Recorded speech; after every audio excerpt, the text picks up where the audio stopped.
toddobaadkaana barnaamijkeeni rumaysan ama rumaysan waxaan ku eegi doonaa fanaaniinta dumarka khaasatan kuwooda ugu cayilan waxaan soo qaadan doonaa 10ka ugu cayilan waxa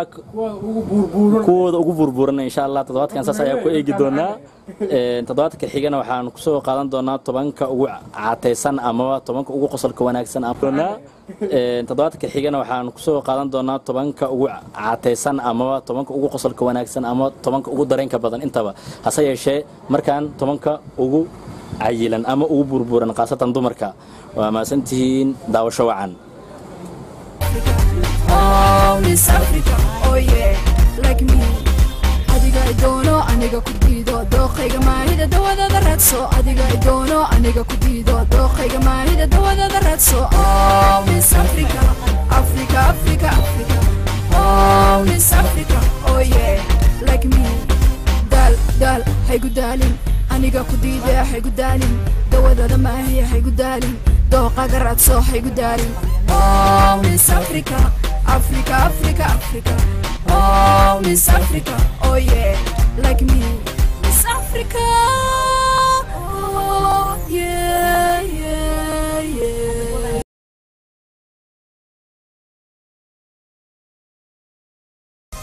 marhadas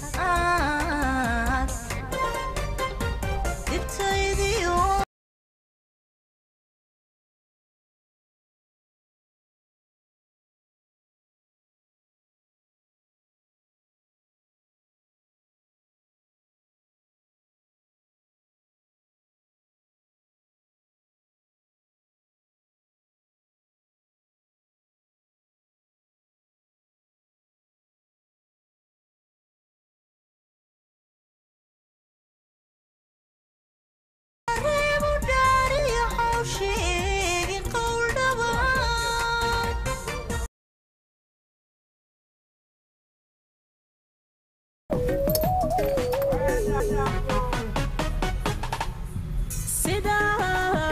lebka qahansada ribdo loogu ganayba anna laygu wahiyo waxa layga banta jacaylay la qimayo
ragala wa dunyada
intaasna tobankaas aragteen waa isla tobankii aan hore idinkugu sheegay ee barnaamijkan ugu talagalay toddobaadka xiga waxaan idin soo qaadan doonaa fanaaniinta qaybahooda kale kuwooda ugu caateysan ama kuwooda ugu qosolka badan ama kuwooda ugu dareenka badan khaasatan jirsimiyan fikir talo tusaale waxaad heesaan waxaana la wadaagi kartaan halkan waa anakoo idin leh isma dhaafno toddobaadkaana barnaamijka waxaan ku eegaynaa taariikhda jilaaga caanka ah ee loo yaqaano Mr Bean magaciisa runta ah waa Rowan Atkinson waxaana loo yaqaan Mr Bean oo ah magaca filim aad u qosol badan uu sameeyay isla filimkaas ayaana magaca Mr Bean loogu bixiyay hase yeeshee magaciisa dhabta ah waa Rowan Atkinson Mr Bean wuxuu dhashay 6 January 1955 da'diisuna hadda waa 62 jir waana jilaa caan ah oo u dhashay Ingiriiska isla markaasna caan ku ah qosolka qaybaha sameynta ficilada Mr Bean waxaa dhalay Eric Atkinson oo ahaa beeraley iyo shakhsi maamulo sare ka ah kambani soo saara dalaga Mr Bean waxaa la dhashay 4 wiil asaga ayaana u yar familkooda wuxuuna ku soo barbaaray magaalada loo yaqaan Anglican isla markaasna waxbarashada heerka sare digriga jaamacadda wuxuu ka qaatay engineering Rowan Atkinson oo loo yaqaan Mr Bean wuxuu ahaan jiray nin aad caan ugu ah soo bandhigida showyada ka baxa mid ka mid ah TV-yada cariga Ingiriiska Mr Bean filimkii ugu horeeyay uu sameeyay wuxuu ka ahaa supporting actor ama caawiyaha atooraha filim noqday flop kaasoo waday atooraha loo yaqaan James Bond oo ahaa Never Again sanadkii 1983 waxaa xigay filim magaciisu ahaa For Wedding and Funeral waa filim qosol badan waxaana filimkaas u dhiibay directorka Mike Nowell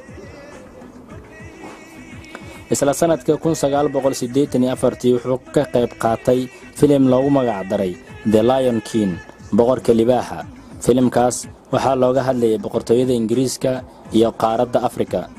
intaas kadib wuxuu sameeyay filim musalsal ah